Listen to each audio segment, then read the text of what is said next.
মদিনার সাহাবীদের মধ্যে সবচেয়ে গরীব সাহাবী ছিলেন সাইয়েদনা বেলাল রাদিয়াল্লাহু তাআলা আনহু। নিজের লজ্জাস্থান ঢাকার কাপড়টা ছাড়া তার কাছে দ্বিতীয় কোনো কাপড় ছিল না। সকালে যদি খাবার পেত, দুপুরে খাবার ছিল না, দুপুরে পেলে রাতের জন্য ছিল না, আজকে খাবার থাকলে কালকে নেই। মদিনার সবচেয়ে গরীব সাহাবী বেলাল রাদিয়াল্লাহু তাআলা আনহু, লজ্জাস্থান ঢাকার জন্য শুধু একটা জামা ছিল, গায়ে দেওয়ার মতো কোনো জামা নাই। এই সাহাবীর মতো গরীব কোন সাহাবী মদিনার জমিনে নাই। এই বেলাল রাদিয়াল্লাহু তাআলা আনহুকে বিশ্বনবী ডেকে বললেন, ইয়া বেলাল আনফিক ইয়া বেলাল লা তাখশা মিন যিল আরশি ইকলালা। ও বেলাল, আল্লাহর রাস্তায় দান করো, কারণ আমার আল্লাহর ধনভাণ্ডারের কমতি নাই। সাইয়েদনা বেলাল রাদিয়াল্লাহু তাআলা আনহু সবচেয়ে গরীব। শুনতেছেন? বুঝতেছেন? সবচেয়ে গরীব। ডাউন পার্টটা ঢাকার মতো একটা গার্মেন্ট ছিল, একটা কাপড়, এটা পেঁচায় আসতো, নামাজ পড়তো। গায়ে রাখার মতো কোনো জামা নাই, আর খাবার দাবার টাকা পয়সা বলতে নাই। ওই সাহাবীর বিষ্ণু ইসলাম বললেন, আনফিক বেলাল, বেলাল তুমিও দান করো, তুমিও দাও, দানের হাতকে প্রশস্ত করে দাও। আনফিক ইবনা আদম উনফিক আলাই, এ বনি আদম দাও, দিলে আমি তোমারে দেব। যারা দান করে বেশি তাদেরকে দেয় কে? দিলেই আসবে, না দিলে আসে না। আপনি দেন, দেখবেন আসতে শুরু করছে। এটাই সিস্টেম। দিলে কমে না, না দিলে কমে। সুবহানাল্লাহ পড়ে। উদাহরণ হিসেবে বোঝেন, আপনার হাতে 5 কেজি ওজনের একটা জিনিস দেয়া হলো, আপনি এটারে ধরে রাখছেন। এটারে ধরে রাখলে আর কিছু নিতে পারবেন? এটারে দিয়ে দিলেই না আরেকটা ধরতে পারবেন, ঠিক কি না? 5 কেজির এটা হুজুরে দিয়ে দিলাম, এরপরে কেউ আমার 20 কেজি দিলে ওইটা ধরবো, ওইটা আবার আরেকজনকে দিব, এরপরে আরেকজন 30 কেজি দিলে ওইটারে ধরবো। কথা বলেন, কথা বলেন, কথা বলেন। এজন্য আল্লাহ বললেন, ইনফিকুনা ফিস সাররাই ওয়াদ দাররা। আমার মুত্তাকি বান্দার প্রথম গুণ, তারা সুখে দুঃখে সব সময় দান করে, দানের ধারাবাহিকতা সব সময় অব্যাহত রাখে। যারা সুখে দুঃখে সচ্ছল অসচ্ছল সব অবস্থায় দান করে, তাদের নাম হলো মুত্তাকি। মুত্তাকিদের প্রথম বৈশিষ্ট্য দান করে। আপনারা দান করেন তো? কিশোরগঞ্জের ভাইয়েরা সবাই করেন? করেন তো? Take it as a reminder. আজকের এই আলোচনাটা একটা রিমাইন্ডার হিসেবে নেন, যাদের দান করতে একটু সমস্যা, মনে থাকে না, অলসতা বা একটু কিপটামির মনোভাব আছে। এই কিপটামি কৃপণতা ভুলে যা, দেন। দেন না একটু, আপনারা দিবে কে? বিশ্বাস হয়? দিলে বাড়ে, দিলে না দিলে কমে, কারণ আপনি দিলে আপনারে দিবে কে? তবে গোপন অবস্থায় দেওয়াটা উত্তম। প্রকাশ্য দান করলে আল্লাহ কবুল করেন, ওইটাতেও সওয়াব আছে, কিন্তু গোপনে দান করলে বেশি খুশি হয় কে? গোপনে দান করলে আল্লাহর রাগ ক্রোধ কমে যায়। আপনার কোনো পাপের কারণে আল্লাহ যদি আপনার উপর রেগে থাকে, আপনি গোপনে কিছু দান করে দেন, ওই রাগটা মুহূর্তেই ঠান্ডা হয়ে যাবে।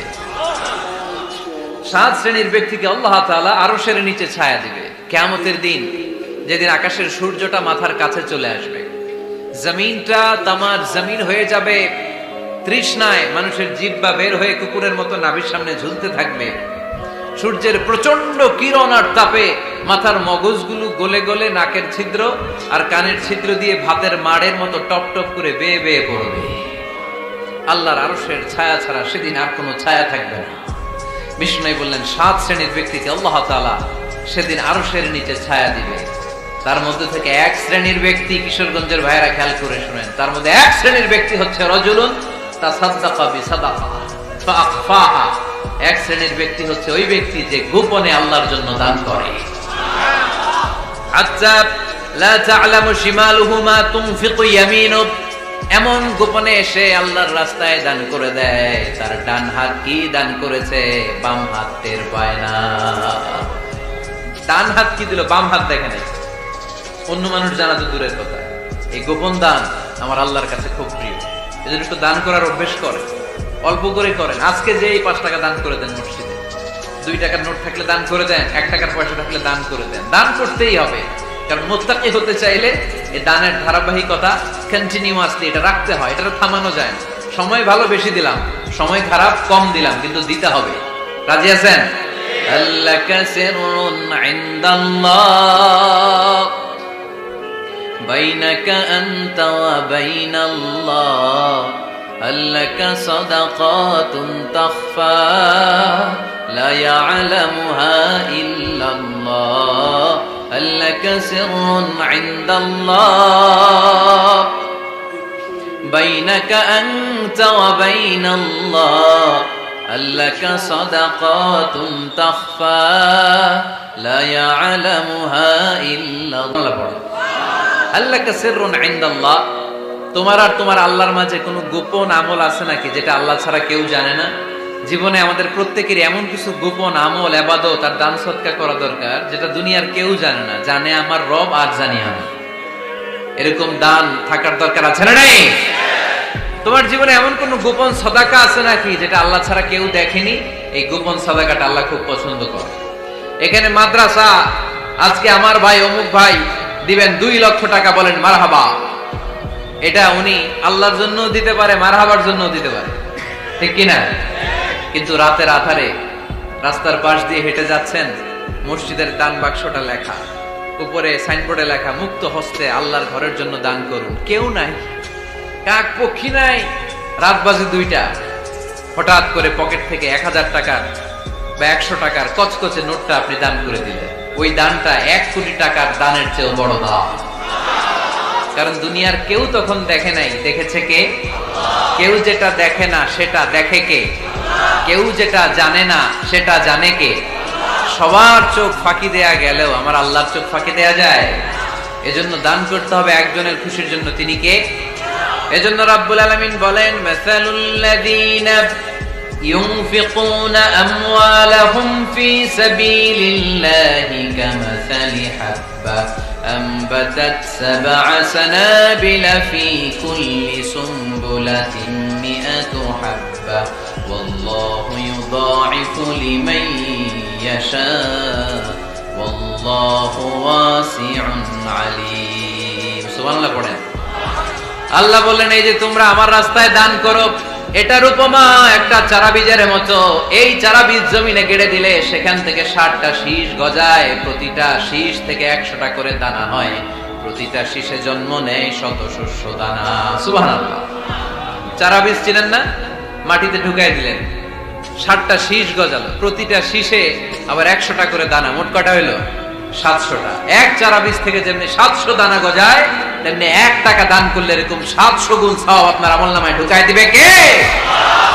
যারা দুনিয়ার বুকে প্রকাশ্যে গোপনে দান করত, সচ্ছল আর অসচ্ছল অবস্থায় দান করত, কিয়ামতের দিন যখন তাদেরকে তাদের আমলনামা দেয়া হবে, আমলনামা দেখে বলবে, আল্লাহ এত সওয়াব দুনিয়ার বুকে আমি করি নাই, অন্য কারো আমলনামা তোমার ফেরেশতারা ভুল করে আমারে দিয়েছে। আল্লাহ এত আমলনামা তো আমি করি নাই, এত নেক কাজ কোত্থেকে আসলো? এটা আমার না, তোমার ফেরেশতারা ভুল করে আরেকজনটা গছাই দিয়েছে আমার। আল্লাহ বলবে, না, আমার ফেরেশতারা ভুল করে না। সুবহানাল্লাহ পড়ে। ফেরেশতারা কখনো ভুল করতে পারে না, এটা তোমারই আমলনামা, আমার আমলনামা, আমি তো এত সওয়াব করি নাই।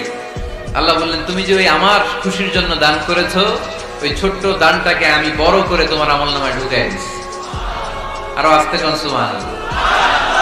হাদিসে এসেছে, কামা ইউরাব্বি আহাদুকুম ফুলুয়া, তোমরা যেমনি ছাগল পালো, বাছুর পালো, আল্লাহ তাআলা তোমাদের দানটাকে এরকম পেলে পুষে বড় করে।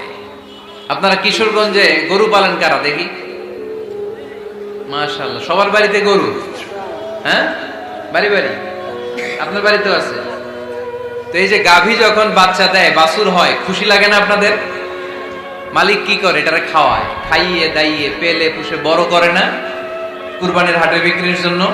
আল্লাহ বললে, তুমি যে ওই ছোট্ট দান করেছো, তোমার এই ছোট্ট দানটা আমিও এটারে খাইয়ে দাইয়ে পেলে পুষে বড় করে উহুদ পাহাড়ের সমান করে তোমার আমলনামায় ঢুকিয়ে দিয়েছি।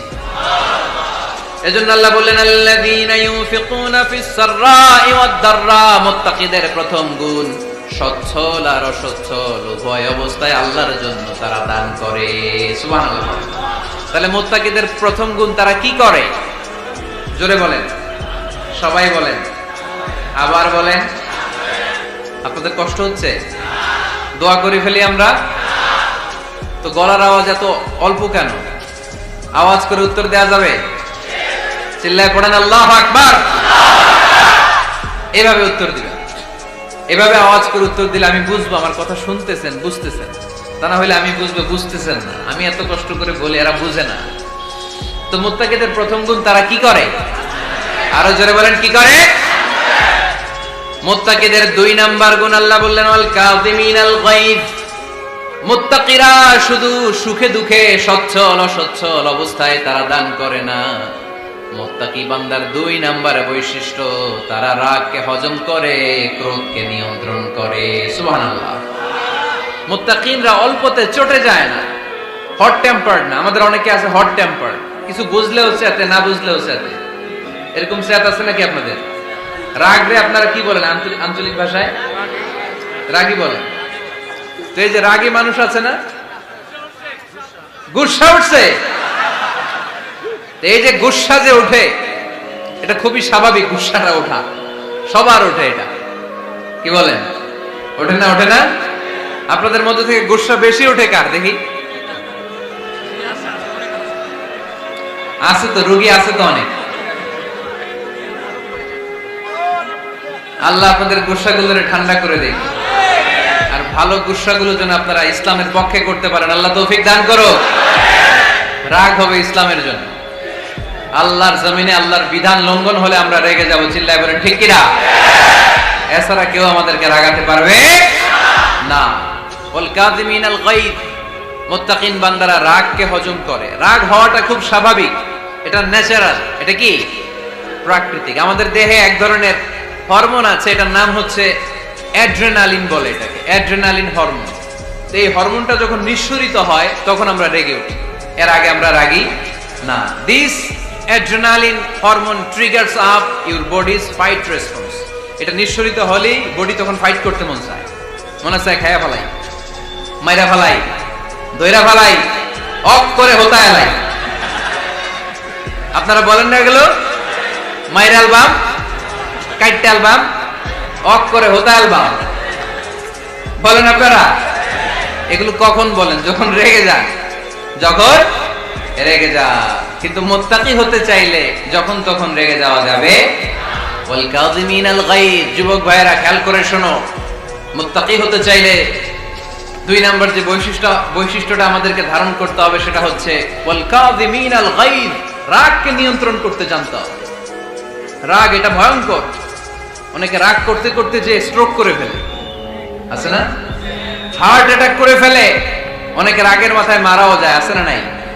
এটা ভয়ঙ্কর। এর আছে অনেক শারীরিক মানসিক অনেক প্রভাব, অনেক ক্ষতিকর প্রভাব আছে এই রাগের। রাগটা অনেকটা ঝড়ের মতো। কিসের মতো? ঝড় যেমনি একদিক থেকে এসে সব ভেঙে চুরে তছনছ করে লন্ড ভন্ড করে দিয়ে আরেক দিকে সাঁ করে চলে যায়, রাগও তেমন একদিক দিয়ে আসে সব শেষ করে দিয়ে আরেক দিকে চলে যায়, ঠিক কিনা? এর আগের মাথায় পৃথিবীতে কত খুন খারাপি ঘটেছে, ঠিক কিনা? বাবা ছেলের মধ্যে রাগ আছে না নাই? বন্ধু বন্ধুর মধ্যে, বন্ধু কয় এটা আমারে দে, ওই বন্ধু বলে না দিব না, রেগে গেছে, কিলাকিলি ঘুষাঘুষি আছে না নাই? বাবা ছেলের মধ্যে জমি জমা নিয়ে হয় না অনেক সময়? বাবা কয় এই জমি তুই পাবি না, পোলায় কয় আমার এই দিবা তুমি। বাপে কয় না দিমু না, পোলায় কয় দিবা। বাপে কয় তোরে তেজ্য পুত্র করে দিলাম, পোলায় কয় তোমার মাথায় আমি কোপ মাইরা দিলাম। আছে না? লেগে গেল, মারাত্মক ঝগড়া। হাজবেন্ড ওয়াইফের মধ্যে এগুলো আর হয় না, তাই না? রাগারাগি হ্যাঁ বেশি হয়। কিশোরগঞ্জে এগুলো আছে। আহা, খবরদার, এগুলোকে বাড়তে দেয়া যাবে না। শয়তান খালি গুতায়। শয়তান চায় কি করে ফ্যামিলিকে ব্রেক ডাউন করা যায়। শয়তান একটা আরশের উপর বসে, অন্য শয়তানরা এসে বলে আমি ওজনে কম দেওয়াইছি, কারে কিছুই করস নাই। আরেকজন এসে বলে আমি সুদ খাওয়ানোর ব্যবস্থা করে দিয়ে আসছি, কারে এটা কিছুই না। আরেকজন এসে বলে মাদ্রাসায় যাচ্ছিল আমি সরাই দিছি, কারে এটা কিছুই না। আরেক শয়তান এসে বলে আমি স্বামী স্ত্রীর মধ্যে বিচ্ছেদ ঘটায় দিছি। ইবলিশ শয়তান তখন এটারে নিয়ে নাচতে শুরু করে দেয়। এজন্য স্বামী স্ত্রীর মধ্যে ঝগড়া আছে না নাই? হাজবেন্ড বলে একটা, ওয়াইফ বলে আরেকটা, আছে না নাই? হাজবেন্ড বলে তুমি যাইবা না, এই বিয়ার দাওয়াতে যাইবা না, ও আমারে অপমান করছিল। বউ কয় আমি যামু, আমার বান্ধবীর বিয়া, তোমার কি? আছে না নাই? হাজবেন্ড কয় না যাবি না, বউ কয় যামু, গেলে তোর খবর আছে। বউ কয় কি করবা? কয় তালাক দিয়ে দিলাম। আছে না নাই? ছোট্ট ঝগড়া থেকে মাথা গরম করে রাগের মাথায় তালাক দিয়ে ফেলে। এজন্যই রাগ ভয়ঙ্কর। এর রাগের কারণে বন্ধু বন্ধুর সম্পর্ক নষ্ট হয়, হাজবেন্ড ওয়াইফের মধ্যে ডিভোর্স হয়ে যায়, বাবা ছেলের মধ্যে সম্পর্ক ছিন্ন হয়ে যায়, এটা ঝড়ের মতো। এজন্য মুমিনরা চাইলেই চট করে রেগে যেতে পারে। এজন্য রাগ নিয়ন্ত্রণের দরকার আছে না নাই? এজন্য আল্লাহ বললেন, والذين ينفقون أموالهم في سبيل الذين ينفقون في السراء والضراء والكاظمين الغيظ والعافين عن الناس। মুমিন বান্দার মুত্তাকিদের প্রথম গুণ দান করে, মুত্তাকিদের দ্বিতীয় গুণ তারা রাগকে হজম করে। সুবহানাল্লাহ পড়েন। রাগকে কি করতে হবে? জোরে বলেন, কি করতে হবে? আল্লাহ রাসূল বললেন, লাইসা শাদীদু বিসসুরআ, কুস্তি খেলে যে অন্যকে মাটিতে শুইয়ে দিতে পারে সে আসল শক্তিশালী না। ইন্নামাশ শাদীদুল্লাযী ইয়ামলিকু নাফসাহু ইনদাল গাদাব, রাগের মাথায় যখন নিজেকে যে নিয়ন্ত্রণ করতে পারে আল্লাহর কাছে ওই ব্যক্তিটাই শক্তিশালী। কুস্তি খেলে আরেকজনের শোয়াই দিলেন, এ শক্তিশালী না, বরং শক্তিশালী তো সে যে রাগের সময় নিজের উপর নিয়ন্ত্রণ রাখে। He can control himself in the time of anger. যখন সে রেগে যায় তখন সে নিজেকে নিয়ন্ত্রণ করতে পারে, সেই শক্তিশালী। কুস্তি খেলে আপনি হোতায় দিলেন আরেকজন, আপনি শক্তিশালী না। এজন্য রাগকে নিয়ন্ত্রণ করতে রাজি আছেন তো? এক সাহাবী এসে বললেন, ইয়া রাসূলুল্লাহ আউসিনি, ইয়া রাসূলুল্লাহ, ও নবী আমারে নসিহত করেন, আমারে কিছু উপদেশ দেন। বিশ্বনবী বললেন, লা তাগদাব, তুমি রেগে যেও না। সাহাবী বললেন, আরেকটা উপদেশ দেন। বিশ্বনবী বললেন, লা তাগদাব, রেগে যেও না। সাহাবী বললেন, ও নবী আরেকটা উপদেশ দেন। বিশ্বনবী তৃতীয়বারের জন্য বললেন, ও সাহাবী তুমি রেগে যেও না, লা তাগদাব, রেগে যেও না। কারণ রেগে গেলেন তো হেরে গেলেন, রেগে গেলে হেরে গেলেন। অনেকে আপনারা রাগাতে চাইবে নানা ভাবে, কিন্তু আপনি রাখবেন না। আপনার সাথে ঝগড়া করতে চাইবে, পায়ে পাড়া দিয়ে ঝগড়া করতে চায়, এরকম আছে না নাই?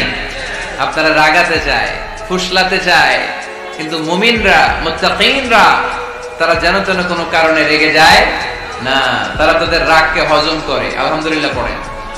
আল্লাহ রাসূল সাল্লাল্লাহু আলাইহি ওয়াসাল্লাম কখনো রাখতেন না, কখনো না। ওনার উপর অনেক অত্যাচার হয়েছে, উনি রাগেন নাই, উনি ক্ষমা করে দিয়েছেন। কি করেছেন? আল্লাহ রাসূল সাল্লাল্লাহু আলাইহি ওয়াসাল্লাম যখন মক্কায় নামাজ পড়তেন, আল্লাহ রাসূল সাল্লাল্লাহু আলাইহি ওয়াসাল্লাম যখন রুকুতে যেতেন, সিজদায় যেতেন, পিঠের উপরে পচা উটের নাড়ি ভুঁড়ি চাপিয়ে দেয়া হতো। আল্লাহ রাসূল কখনো রেগেছেন? কথা বলেন। তায়েফের ময়দানে দাওয়াত দিতে গেলেন, পাথর মারা হলো, তিনি রেগেছেন? বাড়ি থেকে বের করে দেয়া হলো, বাধ্য হয়ে মক্কা থেকে মদিনায় হিজরতে গেলেন, মক্কার দিকে তাকিয়ে তাকিয়ে চোখের পানি ছাড়লেন আর বললেন, মক্কাতু আহাব্বুল বিলাদ ইলাইয়া, আমার কাছে সবচেয়ে প্রিয় শহর মক্কা শহর। লাউলা উখরিজতু লামা খারাজতু, আমার যদি বের করে দেয়া না হতো মক্কা থেকে জীবনে কোনোদিন আমি বের হতাম না। তারপরেও বিশ্বনবী রাগেন নাই। ব্ল্যাক ম্যাজিক করে 6 মাস বিশ্বনবীকে অসুস্থ করে রাখা হয়েছে, তিনি রাগেন নাই। আল্লাহ রাসূল সাল্লাল্লাহু আলাইহি ওয়াসাল্লাম একবার উটের উপর চড়ছিলেন, ইন দ্য মিন টাইম এক বেদুইন এসে বিশ্বনবীর গায়ের চাদর ধরে টান দিলেন। হাদিসের বর্ণনাকারী সাইয়েদনা আনাস রাদিয়াল্লাহু তাআলা উনি বলেন, কুনতু আমশি মা রাসূলিল্লাহ, আমি একবার রাসূল সাল্লাল্লাহু আলাইহি ওয়াসাল্লামের সাথে হাঁটছিলাম, ওয়া আলাইহি বুরদুন নাজরানি গলিযুল হাশিয়া, আর রাসূল সাল্লাল্লাহু আলাইহি ওয়াসাল্লামের গায়ে ছিল চাদর। কি ছিল? আপনারা আজকে চাদর গায়ে দিয়ে আসছেন? কেউ আসছেন? অনেকে। এই যে আমরা চাদর গায়ে দেই, আমাদের চাদরের এই পাশে মাঝে মাঝে কিছু ডিজাইন করা থাকে না? নাজরান দেশ থেকে নিয়ে আসা বিশ্বনবীর ওই চাদরের এইখানে খসখসে ডিজাইন ছিল। তো আল্লাহ রাসূল যখন চাদর গায়ে দেয়া, ওই বেদুইন যখন চাদর টান দিয়েছে, ওই খসখসে ডিজাইন আল্লাহ রাসূল সাল্লাল্লাহু আলাইহি ওয়াসাল্লামের ঘাড়ের চামড়া ছিঁড়ে ফেলেছে। আসছিল ভিক্ষা করতে, বেদুইন আসছে কি করতে? ভিক্ষা চাওয়ার স্টাইল দেখেন, ভিক্ষা চাওয়ার স্টাইল দেখছেন? আল্লাহ রাসূল সাল্লাল্লাহু আলাইহি ওয়াসাল্লামের চাদর ধরে এমন টান মেরেছে, ওই খসখসে চাদরের দাগ বিষ্ণু সাল্লাল্লাহু আলাইহি ওয়াসাল্লাম ঘাড়ের মধ্যে বসে ঘাড়ের চামড়া ছিঁড়ে গিয়েছে। বিষ্ণু প্রচন্ড ব্যথা পেয়েছেন, কিন্তু কিছুই বলেন নাই। ফালতাফাতা ইলাইহি রাসূলুল্লাহ, আল্লাহ রাসূল তার দিকে তাকালেন, তাকিয়ে সুম্মা দাহিক, ছোট্ট একটা মুচকি হাসি দিলেন, মুচকি হাসি দিলেন। ভিক্ষা করতে আসছে, চাদর ধরে টান মেরা ঘাড়ের চামড়া ছিঁড়ে ফেলছে, আর বলতে শুরু করছে, ইয়া মুহাম্মদ মুরলি মিন মালিল্লাহ, আল্লাহর যে সম্পদ আছে বাইতুল মালের সম্পদ থেকে আমার কিছু দাও, আমার কিছু নাই। আল্লাহ রাসূল সাল্লাল্লাহু আলাইহি ওয়াসাল্লাম ফাদাহিক, একটা মুচকি হাসি দিলেন, দিয়ে সে যা চেয়েছে তার হাতে সেটা উঠিয়ে দিলেন। চিল্লায় পড়েন সুবহান। তার মানে আমার নবী সহজে রাখতেন না। ওনার গায়ের উপর, দেহের উপর অত্যাচার করা হলে বিষ্ণু ইসলাম কখনো রাগেন নাই। মারা হয়েছে, পাথর মেরে রক্তাক্ত করা হয়েছে, পিটানো হয়েছে, আল্লাহ রাসূল সাল্লাল্লাহু আলাইহি ওয়াসাল্লাম কখনো রাগেন নাই। তবে আল্লাহর জমিনে আল্লাহর বিধান লঙ্ঘিত হওয়া মাত্রই বিষ্ণু ইসলাম রেগে যেতেন। পড়েন আল্লাহু আকবার। আল্লাহর বিধান লঙ্ঘিত হতে দিতেন না। যেই লোকটা নামাজ পড়া অবস্থায় ওটের পচা নারী বুড়ি চাপিয়ে দিলে রাগেন না, যাকে পাথর মারা হলে রাগেন না, চাদর ধরে টেনে গায়ের চামড়া ছিঁড়ে ফেললে রাগেন না, ওই ব্যক্তিটা আল্লাহর জমিনে আল্লাহর আইনের বিরুদ্ধে কথা বললে রেগে যেতেন। কারণ এটা আল্লাহর আইন। আল্লাহর আইনে সবাই সমান। এখানে উঁচু নিচু, there is no difference between black and white, between upper and lower, between the richer section of the society and poorer section of the society, between the prime minister, between the member of the parliament and the factory worker, rickshaw puller. Everyone is totally equal, 100% equal in the eyes of Quran and Islam. চিল্লায় বলেন ঠিক কি না? আল্লাহর চোখে সবাই সমান। ওইখানে প্রধানমন্ত্রী নাই, ওইখানে প্রেসিডেন্ট নাই, ওইখানে এমপি নাই, ওইখানে রিকশাওয়ালা আর প্রধানমন্ত্রী আর প্রেসিডেন্ট এক কাতারে দাঁড়িয়ে আল্লাহর সেজদা দেয়। চিল্লায় বলেন ঠিক কি না? নিজেকে আক্রমণ করা হলে রাখতেন না, কিন্তু আল্লাহর জমিনে আল্লাহর বিধান লঙ্ঘিত হলে আল্লাহ রাসূল রেগে যেতেন। মদিনাতে এক মেয়ে চুরিতে ধরা পড়ল। চুরি করলে কি করতে হয়? আস-সারিকু ওয়াস-সারিকাতু ফাকতাউ আইদিয়াহুমা। বাংলাদেশে হাত কাটে, কি করে? জেলে দেয়। আর কি করে? হ্যাঁ, জরিমানা, জামায়াত করে না। বিধান